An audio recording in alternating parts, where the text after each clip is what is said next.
something, man.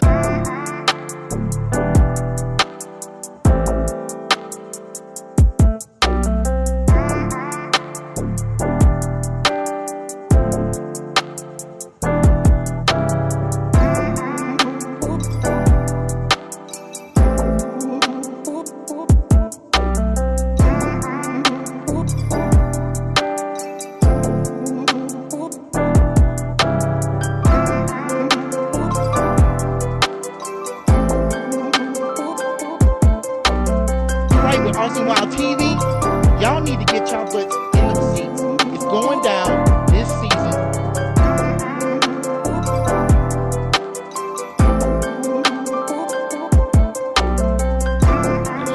Man, I heard you was here. I was sitting over here stalking you over here on the side. I was like, you know, I can't get out of here without getting this interview.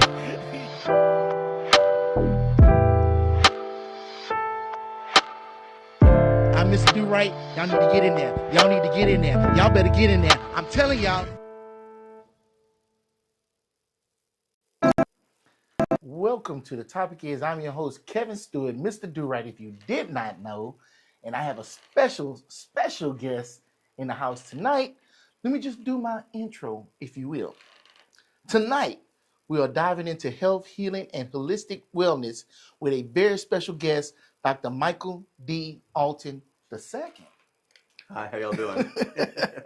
A chiropractor and alternative medicine expert based right here in Central Texas with a background in nursing, biology, and even theater, of all things. Dr. Alton brings a truly unique perspective to the world of healthcare. He's not only a skilled practitioner, but also a former bodybuilder and actor, making his journey one of depth and diversity. Also, an Army veteran. Amen. I don't know how I could have left that out. That should have been first.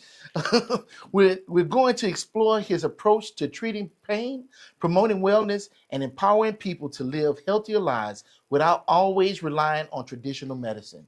Stick around, drop your questions in the comments, and let's get into it. Let's do it. Welcome to the show. Thank you so much for having me. Man, we've been talking about this for 10 years. A long time. Like, I need to get you on the show. You're like, yeah, I'll get in there. I'm going to do it. Well, I finally roped him into it. So he's finally here. So this is my personal chiropractor. This is my personal torture trainer. I like to call it tough love. Yeah. But love nonetheless. Nonetheless, yeah. I tell you what, it goes down hard. What they say, a spoonful of sugar makes the medicine go down. That's not what he does. He'll work you out, and you're like, what did I get myself into? But the next day, it's like, woo, man, I feel great. So, You know, I like to call it a savage healing. Yeah. So, how long have you been practicing? 22 years. 22 years. 22 years, yeah. Holy smokes. You've been a patient of mine for 10 plus? Yes. 10 plus Yes. years, yeah. The way I came across him, at my job, they did a health fair, and they were doing, I don't know, is it a survey or? It was a spinal screening. Okay. And you would stand on these two scales, and the different scales would measure your weight difference. Okay. And then behind you, I would measure your hip height, your Yes. shoulder, and your skull. And that would give you, you would step off, and you can kind of see the way you stand. And then we would discuss the different problems that you were having, and I would give you some advice on how to correct those issues, that you were having. And you know, Living out the tough love part.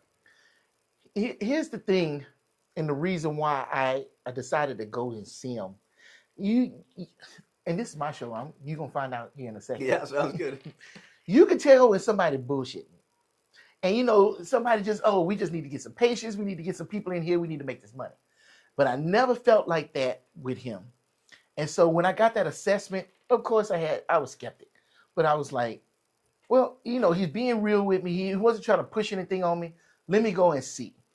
So I went, saw you, and, you know, a lot of chiropractors, I'm no expert. I ain't been to all of them, but a lot of them you see on YouTube and stuff.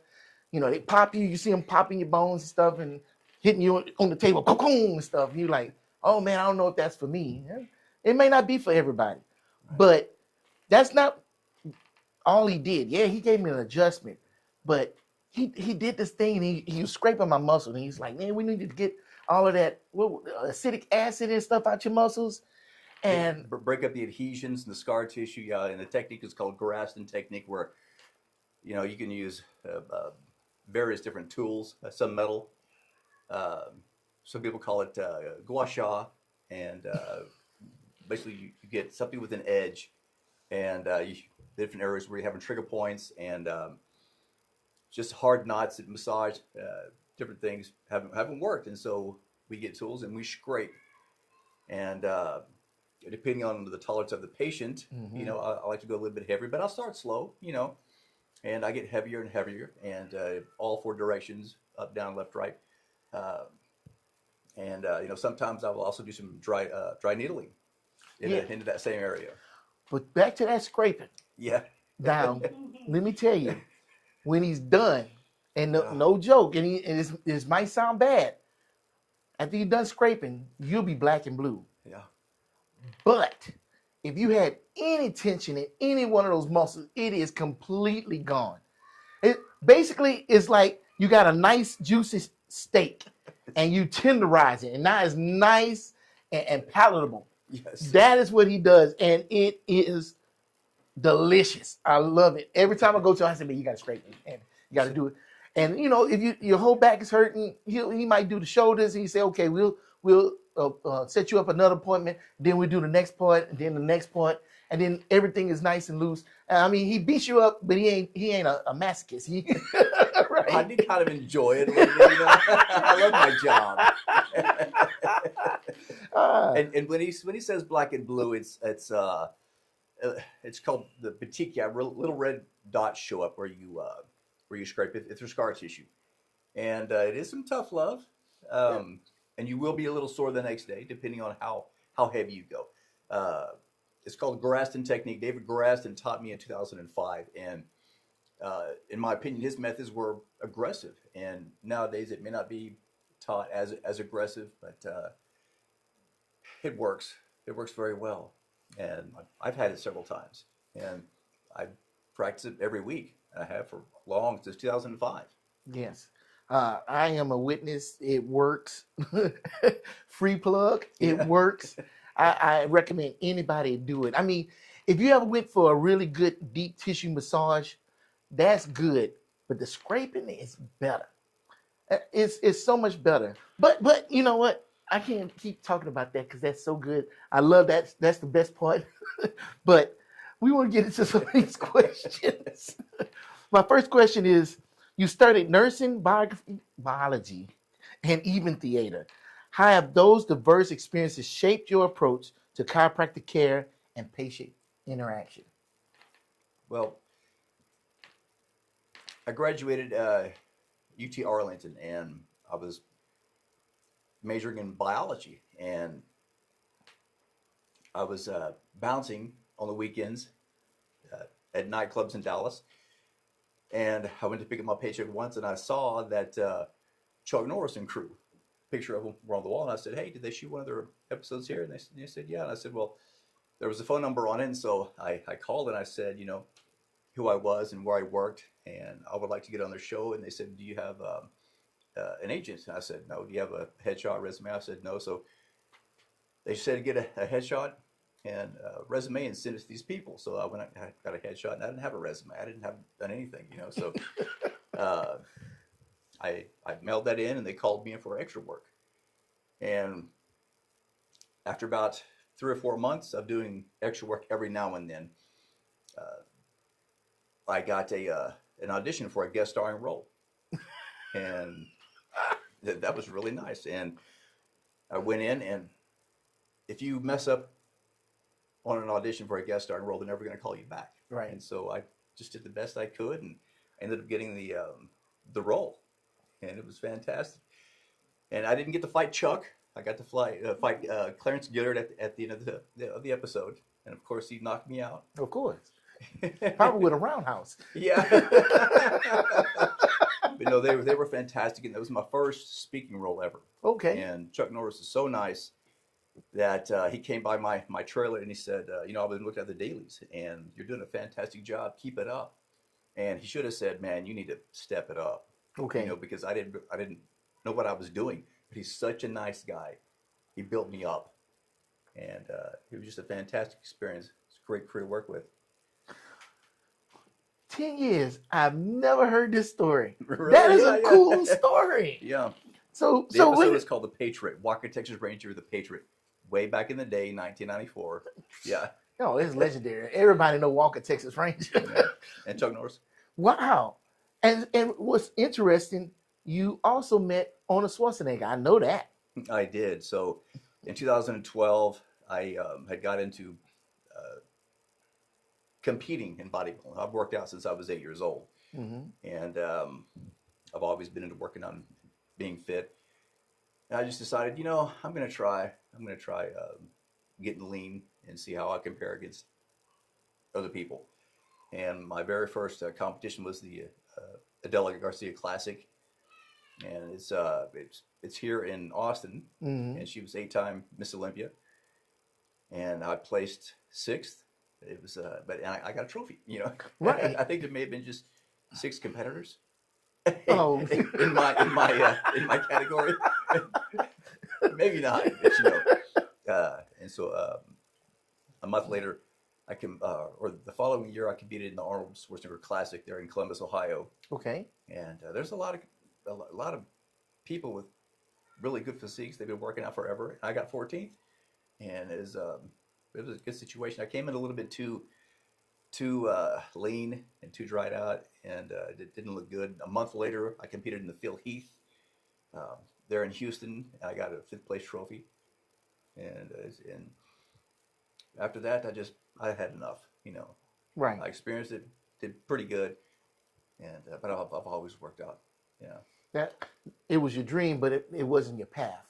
right. Okay. Yeah, it was something I wanted to try out. You know, I've worked out forever, and hopefully will always be able to. And but it wasn't my overall life purpose. Right. Yeah. And so those experiences, how did that has that helped you in dealing with your patients? So the I started taking theater classes at UT Arlington, Mm-hmm. and if you've never taken debate or acting classes, and you are thrown in with a college professor, and students have been doing it for years and years and years, Mm-hmm. it is a challenge, and especially if it is hard for you to take constructive criticism from somebody who's been acting, you know, for a long time, and that's what they're going to get their undergrad degree in. And fortunately for me, I had a teacher there at UT Arlington who took me under her wing, Dinah Lynch, and she really helped me grow with being vulnerable and being able to talk and in front of camera and acting, and just as a person in general, and that has really helped me talk to my patients. Right. And you know, something else is when I was in the military, I, you know, firsthand experience when you are giving care to people is the best. So I broke my back in the military, Okay. and that's why I could empathize with you and your low back pain, and you know, having firsthand experience when dealing with somebody who's having that same situation, it comes across. I mean, you can be the smartest guy in the world and be book smart and know your craft well, but when you've had the same situation as your patients,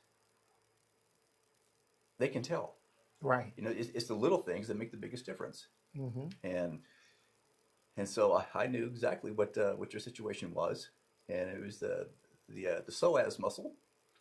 It's also called the fillet. And so if you ever like to order the fillet, just know that you're eating the psoas muscle, and you have to get to that muscle through the abdomen. And I can treat your back all day long from the back, but if you don't treat the back from the front going through the abdomen, you're missing it. Yeah, let me tell you, Yeah, go that ahead. ain't no joke. Ooh, that is no joke. When he sit there and he pressed that hand into your stomach, oh my goodness. But it hurts. But I'm not gonna say it's a good hurt. I know you're gonna say it's a good hurt. It hurts, but the benefit outweighs the momentary pain. That's the Yeah, biggest thing. Uh, if you can just get over that momentary pain, the payoff is so much worth it. And I think that's yes, the it is. hard thing for people. But it, he works with you. If it's too much, he'll back off and he'll uh, start slow and only do what you can take. And that's the thing that's really great is that you work with people. It's not. I'm just gonna say this. Go I'm ahead. gonna say it. Yeah, Um, for a while, you weren't working, and I had to find another chiropractor. And every time I went in there, I felt like I was number 682, yeah, and everything that was done to me was generic, and no real care was put into making the assessment or treating me right yeah. to the point to where I searched you out and found you, and you was like, oh well, I'm way out here, and I'm like, I'm coming. I don't Yeah, care how long the right. drive is, I'm coming because that care is so precious. That's the best word I can come up with right now. Precious because you care, you remember, Yeah, like yeah, it's like, how's this doing? And like, oh man, yeah, you remember. I don't yes. have to start over from scratch every time because you just got people just rolling through. I think that's so important, and I think it's so great that you do it. Now, you brought up military. Did you have a lot of military medical experience in the military? So I was a medic, Okay, and that makes sense. yeah, I was stationed in Germany, 1990 to 1992, and in a little dispensary, Ninth Fifth Army Airfield, Mm-hmm. and we got to see some pretty neat uh, surgeries, if you will. So my roommate and I, Scott, we both arrived in Germany at the same time, Mm-hmm. and after the first day there in my Fifth Army Airfield, the dispensary, we met the doctor, and he said, "Okay, so I have a surgery I would like both of you to sit in with and help me with," and it was a hemorrhoid removal. Okay. And, Okay. and so, um, Scott and I stepped in, and just the way that they did this procedure was it was it was eye opening. Okay. So the the patient was laid on the table, face down, and they would put a strip of tape down one back side of the leg and the other back side of the leg, and they would put another tape perpendicular to that and open the area Basically, like that and open the area like that. right, right. And so then the doctor went to deaden the area, and you're looking right at it, and he sticks this the xylocaine, lidocaine, whatever they were using at the time, and this 20 milliliter syringe just was filling the area up, and this poor guy was yelling because it hurt so bad, and then he got the syringe and literally just these medical pliers and started pulling out the blood clots and you know parts of that area. This guy was just crying and yelling, and my friend Scott, he had to leave the room. He got sick and left the room, and so that was our wake up call to this is If or is this something you want to do or not? yeah. Yeah. Wow, that's a groundbreaking, not Yeah. groundbreaking. What is the word? Wake up call. That's what it Yeah. is. Yes, that's a wake up call. And so you saw all of that, and you was like, "I'm in." I it didn't bother me. I liked it, and this guy did extremely well. He got well and was able to continue on with his military career. And so when I got out of the military, I went to college and decided I was going to go to medical school. Okay. And my last year, I got that role in Walker, Texas Ranger, Mm-hmm. and decided I was going to get a minor in theater and move out to LA. Oh.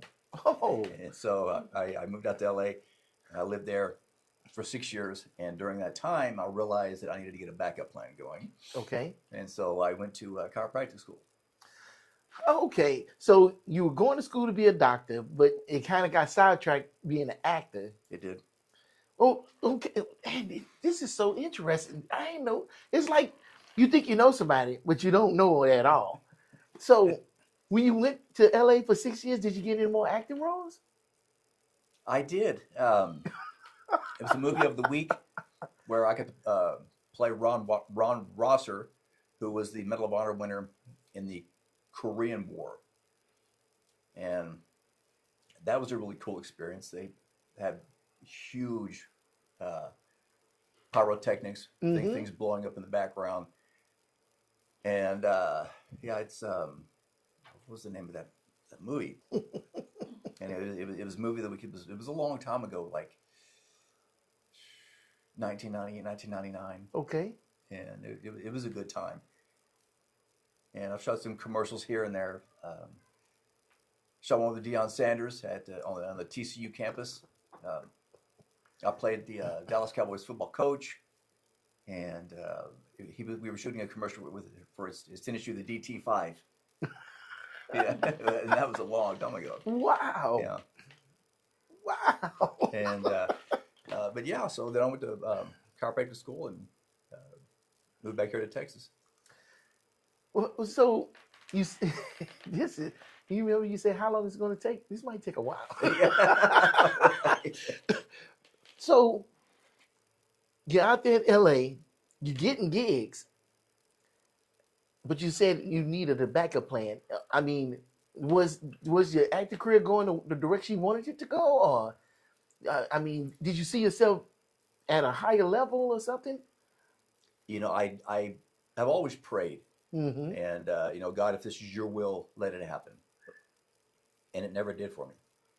Okay. And so I auditioned for several hundred roles, but God has always been in control. And whenever I say God, I mean God, Jesus, and the Holy Spirit. And He never did let me fall into The bad side of the everything. bad side of it. Mm-hmm. And I'm so thankful for that because it's everywhere. And so my path, you know, he led me, and acting was not it. Okay. You know, caring for people is one of my purposes in life. Yeah. Man. So how many years did you do in the Army as a medic? So my contract was for 2 years, 20 weeks, and Okay. then I would go to inactive rated reserve for 6 years. Okay. 8-year contract was, I think, the standard. Okay. Yeah. So you was in school while you were still Inactive rated reserve, yeah. okay. Mm-hmm. And so every 2 months you would have to go for drills. No, that's reserve. Oh, so you wasn't even reserved. Inactive rated reserve, where if there was a war or a situation where they wanted to call you back, they could because you're still under contract. Okay, because basically because you was a medic and not running around with a gun. Oh no, I was with the 8th Infantry Division. Oh, okay. I was with the you know what they tell you is you're going to be in the hospitals with all these cute nurses and be around. Oh, that's recruiter station. Yeah. Yeah. And then when you arrive, and you're with the 8th ID infantry, so you go out with the infantry and yeah. After you leave the recruiters and you sign that dotted line, then the truth is revealed. Oh, by the way, you see those potatoes? That is not for everybody else. That's for you. Oh, okay. So you got out. You had your acting career.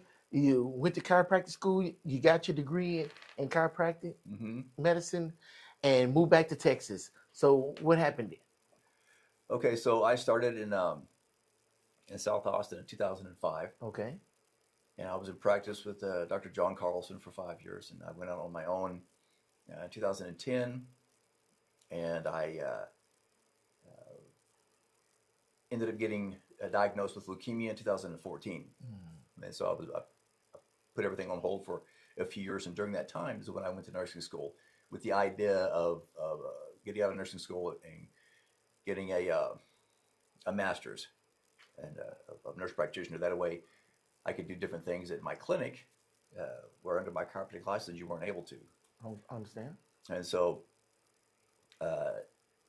during that time where I had leukemia, I was sent home with a 0% chance to live after trying all the adult chemotherapies at this hospital and all the pediatric chemotherapies at this hospital, and none of them worked. And so both hospitals sent me home with a 0% chance to live. But early on, God had spoke to me, and He said, you can quit crying. So the first time I was told I was to go home, unfortunately you didn't respond to this to chemotherapy and treatment, so you're going to die from this. You need to go home, get your finances in order, and tell your family, and enjoy what time you have left on this earth. And that's kind of what the death speech is when they give it to you. I've had it twice.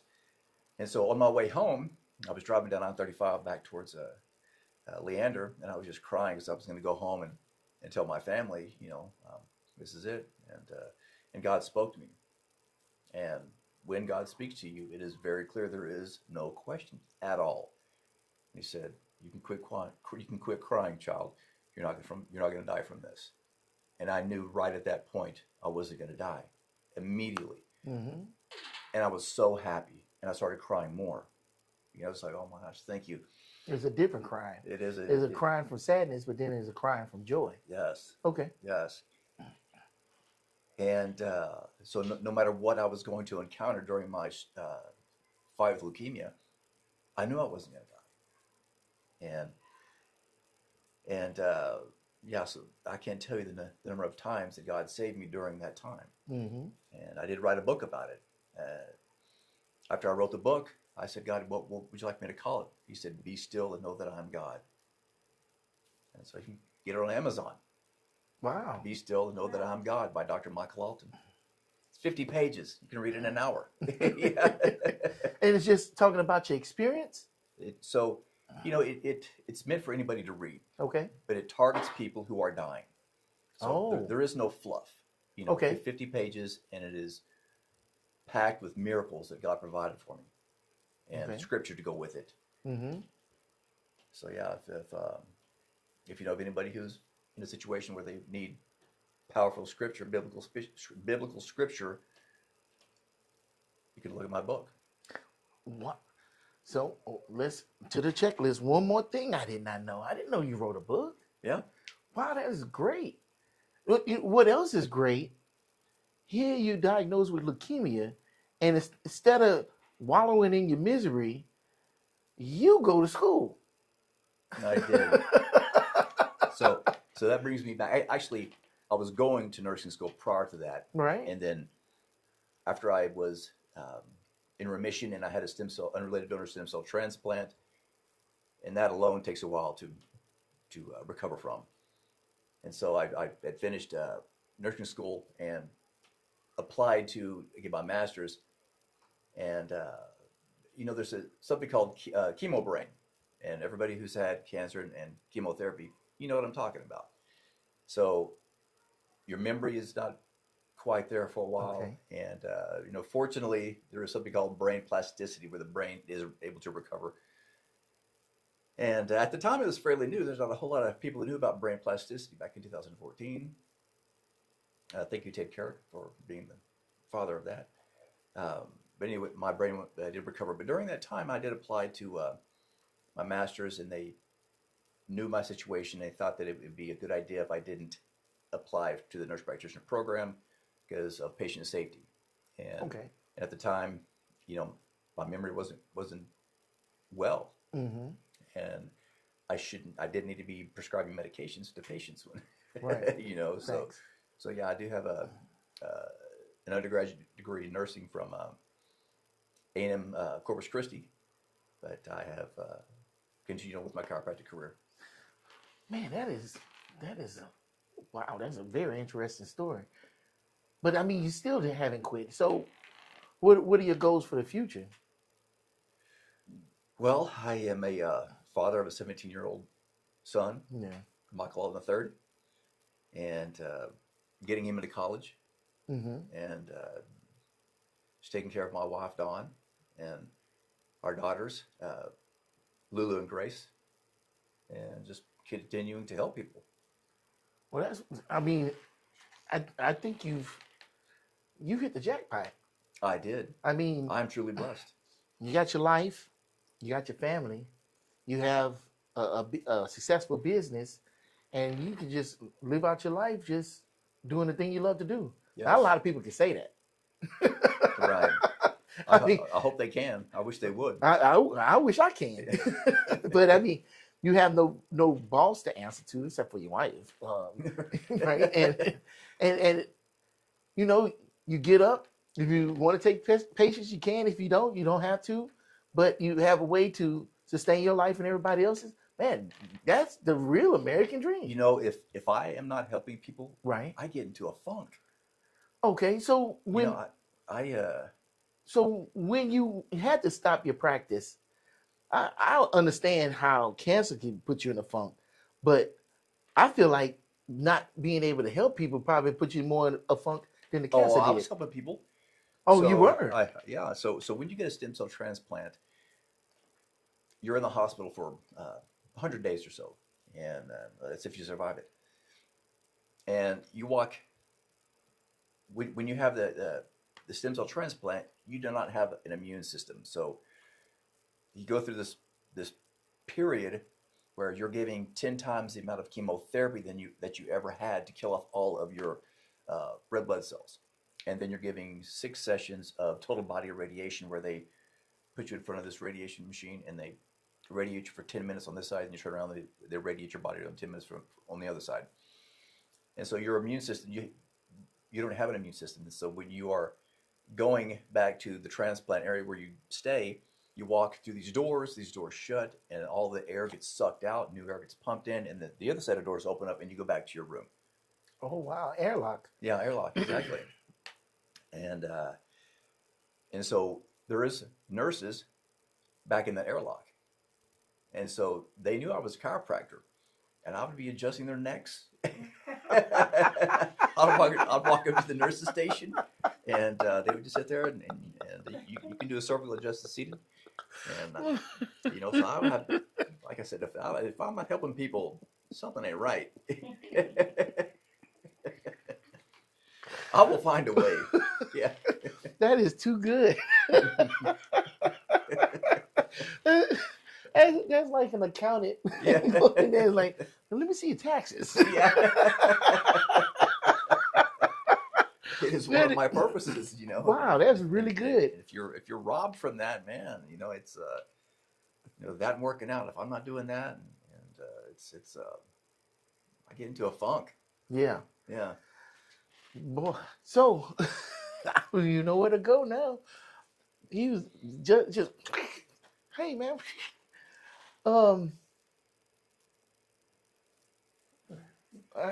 I could go to one of those questions, but they so generic. I know what I wanted to ask you. What's that? What I wanted to ask you is, so during your time with leukemia and they telling you all go home and get your stuff together, were you looking into holistic treatments and everything to get over your leukemia? So during that time, Mm-hmm. my son was in Jiu-Jitsu Gracie Baja there in Cedar Park. And say that again slower. You said that fast. So during that time, my son was doing Jiu-Jitsu at Gracie Baja in Cedar Park. Okay. And they would go down to Milburn Park on Saturdays where they would just do fundamentals in this big open park. Mm-hmm. And I was out there watching them do their fundamentals and calisthenics, and out of nowhere, this guy comes up and taps me on the shoulder, and I said yes, and he said, I can tell you have cancer, because I was bald, and just withered, and you can just tell. And I said, yes, I do. And he said, have you heard of vitamin B17? And I know there wasn't a vitamin B17. I said, no. He goes, it's also called Laetrile. He goes, I think I would check it out if I were you. I said, okay. So I got my phone out, send myself a text, vitamin B17, aka Laetrile, send it to myself, and I turned around to thank him, and there was no one there. And and Milburn Park is a big park, Mm-hmm. and you can see somebody walking away for quite a ways, and there was no one. And so I knew at that time God had sent somebody, you know, it was his divine intervention. Mm-hmm. And when I was released from the first hospital to die, I entered the hospital at 60% leukemia in all my bones. Mm-hmm. And after they had tried, the protocol was hyper-CVAD A, part A, which was, you know, they really thought it was going to kill the leukemia, and it didn't. So let's try hyper-CVAD part B, which is the strongest leukemia for adults out there. And they tried that, and it didn't work. So my cancer went from 60% to 92% in all my bones. Wow. And so that's when they sent me home to tell my family that. And after 1 month, so I ordered my vitamin B17 lateral from Mexico that year, 2014. And 1 month on it. Between that, the time that this hospital sent me home to the other hospital calling and say, hey, you know, we want to try the pediatric chemotherapies on you. And God had spoke to me between that time, so I knew I wasn't going to die. So I flew to this other hospital, and they took a bone marrow biopsy. And from the time I left this hospital to the time I took another bone marrow biopsy, I had taken a month of this lateral. My cancer had dropped from 90% to 22%. Wow. I know, and that's just a month. And the oncologist was like, well, how did that happen? You know, I was like, well, I don't know. You know, I just didn't want to offer any information at that time. And so that's how that happened. Now I'm gonna push back a little bit. All right. All right. So could the other hospital have made a mistake telling you 92% and it wasn't really that high? And then when you went to get a biopsy again, it was lower? Mm-hmm. And positive thinking? Because the mind creates more problems in your body than anything else. Right. You know, between the time that I entered the hospital to that time, I would have a monthly biopsy. Mm-hmm. Okay. A bone marrow biopsy where they take your bone marrow out of your hip. And it would steadily be climbing. Okay. And that last time after they had tried everything, they said, you know, we're going to release you because you did not respond to the therapies. Okay. So, and they have a right to do that. If they think that you're not going to respond to anything else, they can, why put you through it? Right, I understand. You know, chemotherapy is not fun. And so that's a good question, but, you know, it was, they take a lot of bone marrow during this, you know. And the bone marrow is when they stick the needle into your marrow, in through the bone to the marrow and suck some of it out. So there are 4 steps, and so you know you're laying face down, and they deaden the area on the back of the hip, and then they get this instrument, and they start whittling through the bone, and you can start to feel that, you know, and then once they get through the bone, then they aspirate, they attach this other device to it, and they start to aspirate. And that is a type of pain that you're like, it is, if you've never had it, it's hard to explain, you know? Yeah. It's a decompression of the bone. And if you go extremely slow, it only hurts horribly. But if you pull real fast, it's undescribable. And I remember the first time that I had one, I was... Yeah, you can laugh about it now, right. but it wasn't funny then. I was at the VA there in Temple. And my future oncologist came down. He was going to do the first biopsy and got me ready. And when he pulled that bone marrow out, I was like, oh my gosh. I had never felt anything like that, you know. And I had broken my back in the military, and I thought that was the worst pain. But this was pretty bad. And then he pulls out this instrument, and he goes, now this next thing I'm going to do, it's going to hurt a lot worse than that. And I was like, a lot worse than what you just did? And that's where they put in this other instrument, and then they have to whittle out a piece of the bone from inside the hip. And they take out about, you know, this much, and that is pretty intense. And if the practitioner is good, the whole procedure lasts 3 to 4 minutes. And then That's the longest 3 or 4 minutes in your life, though. it was long. Oh. But you know, your body produces all these endorphins and enkephalins during that time, and then you feel really good afterwards. But at the time, it'd been the first time, I was like, wow, this is I had 15 of those during that time. 15. 15, yeah. And they can numb the pain only so much. The rest of you just got to endure.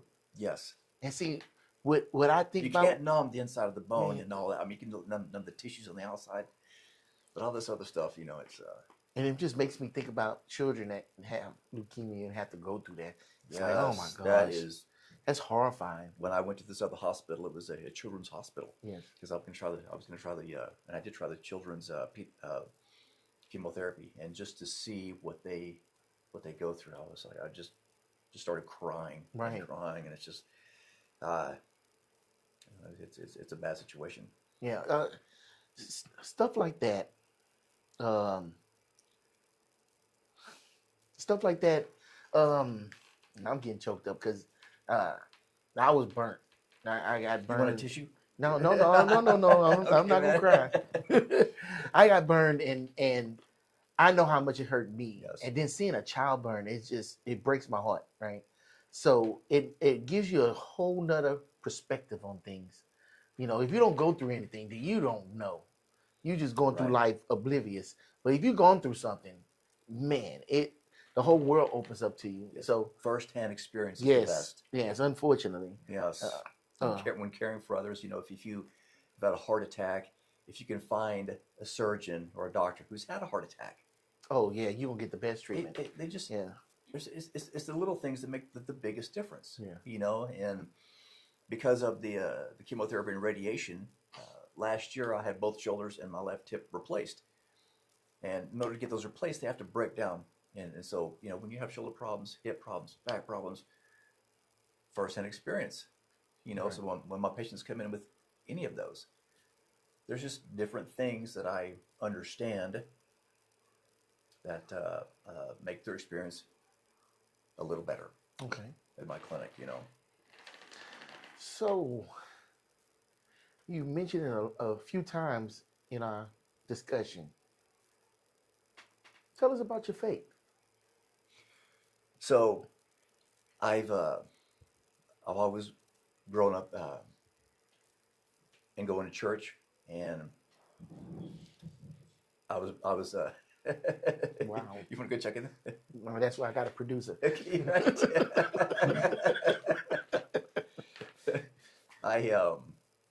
I grew up in Amarillo, went to high school in Lubbock, and when I was in Amarillo, I went to this church called Trinity Fellowship, and we took a trip up to Wolf Creek, Colorado, which is right next to Pagosa Springs, a church retreat, and that's whenever I gave my life to Christ. And I remember my group, we were 12, my class, 12-year-old boys and girls, and having the Holy Spirit overcome these boys and girls. And it's called Slain in the Spirit, where you're just overcome with the love of God, and you're just laying there. And you don't fake that at 12, you know. And so early on, I knew the power of God and Jesus and the Holy Spirit, saw it firsthand. And then we came back, and I ended up getting baptized after that, and that is how it all began for me. Okay. Yeah, and so he's always had his hand on me all along. You know, he chose me, and I love that. All Yeah. right. Yeah. All right. So how you think this conversation is going so far? Oh, fantastic. Yeah. Yeah. Yeah, because it's all about you. I think you are an interesting person. I think you're a great person.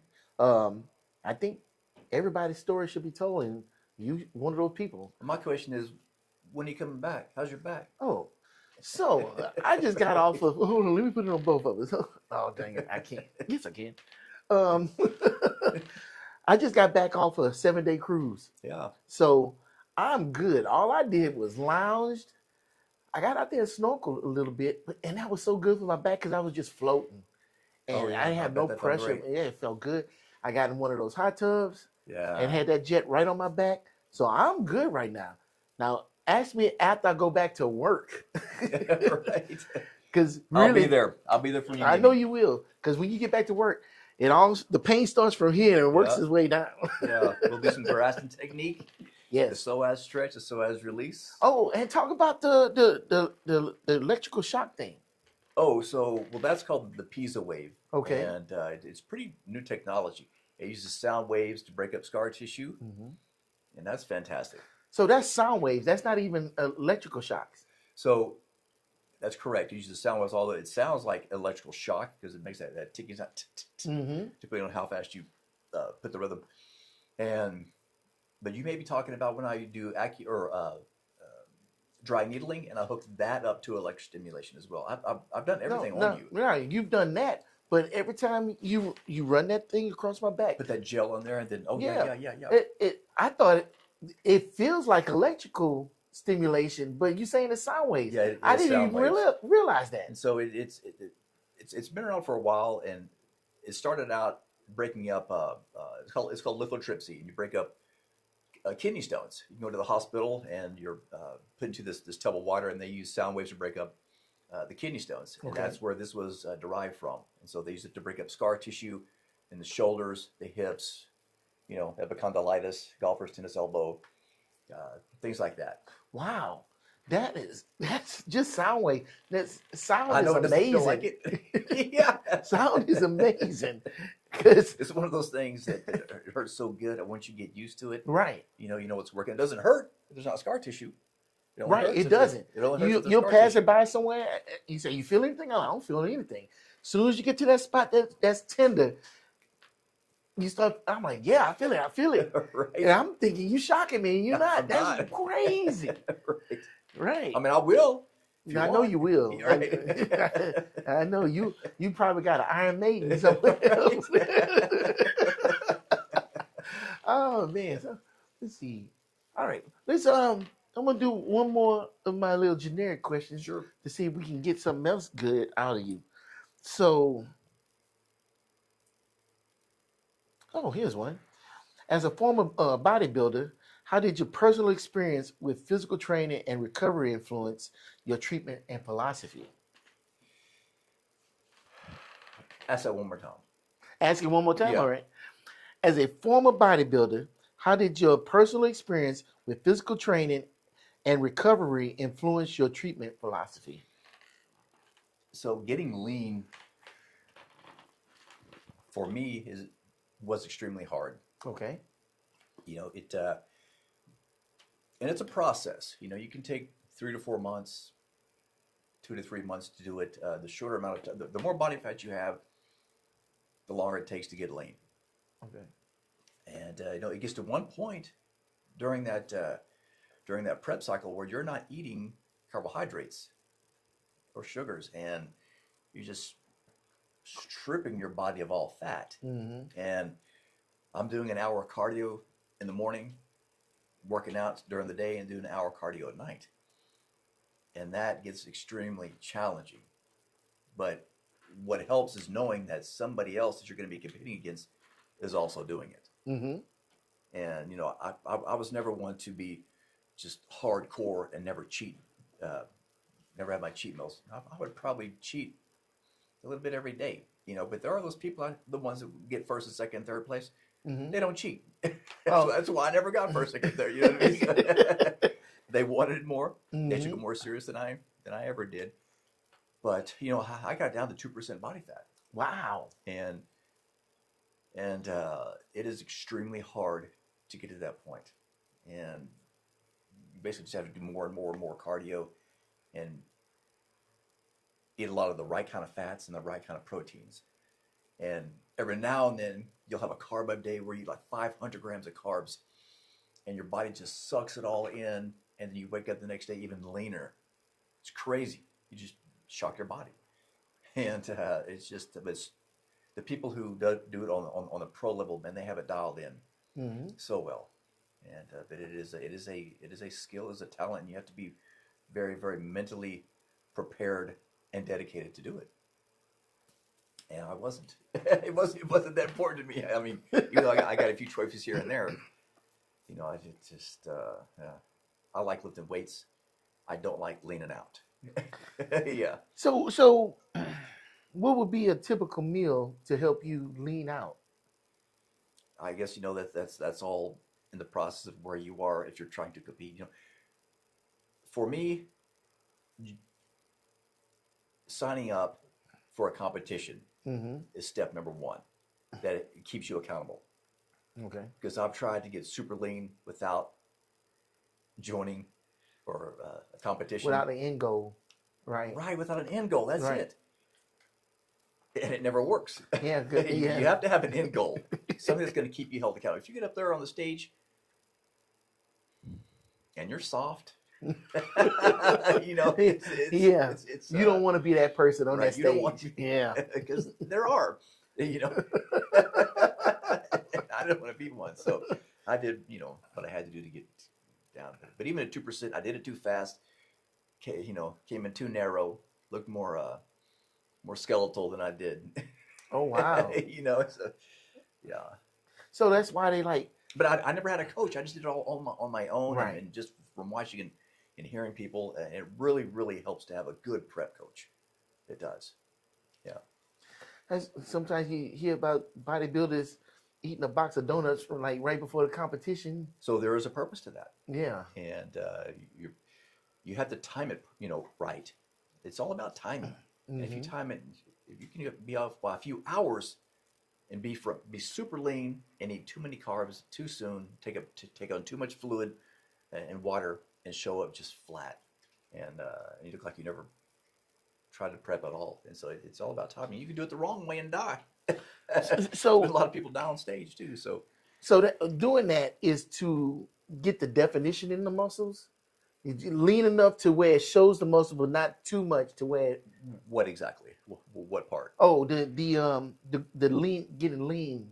And then carbon up. They're at the end. Right. You try to get a certain look from doing. So you try to maintain as much muscle mass and lose all of your body fat, Mm-hmm. and then the last couple of days carb up with the right carbs, and that way your muscle starts to fill out, but you don't feed it a whole lot of water, and you fill out and look super lean. Okay. And then if you drink some water, it just fills out and you become smooth. And really, a lot of people look the best like 10 days after the competition, you know, because they've gone back to normal and then the body just fills out. You're like, oh, you know, and you look really good about 10 days after. Okay. You know, and just, And so how have you took all of that knowledge and applied it to your practice? you know, really, it's I'm 53, Mm-hmm. and when I eat sugar, I never feel good. Yeah. You know, there used to be a point where, I mean, I would eat donuts and things like that, and it would be worth, you know, the 5, 10, 15 minutes, depending on how many donuts I eat, would be worth the few hours I would feel better. But now it's just, I don't even, my body just rejects it, Yeah. you know? So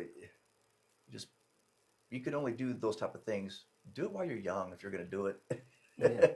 Don't do it while you're young. Right. Because whatever you do while you're young, you're going to pay for it when you get older. Yes, you are. For sure.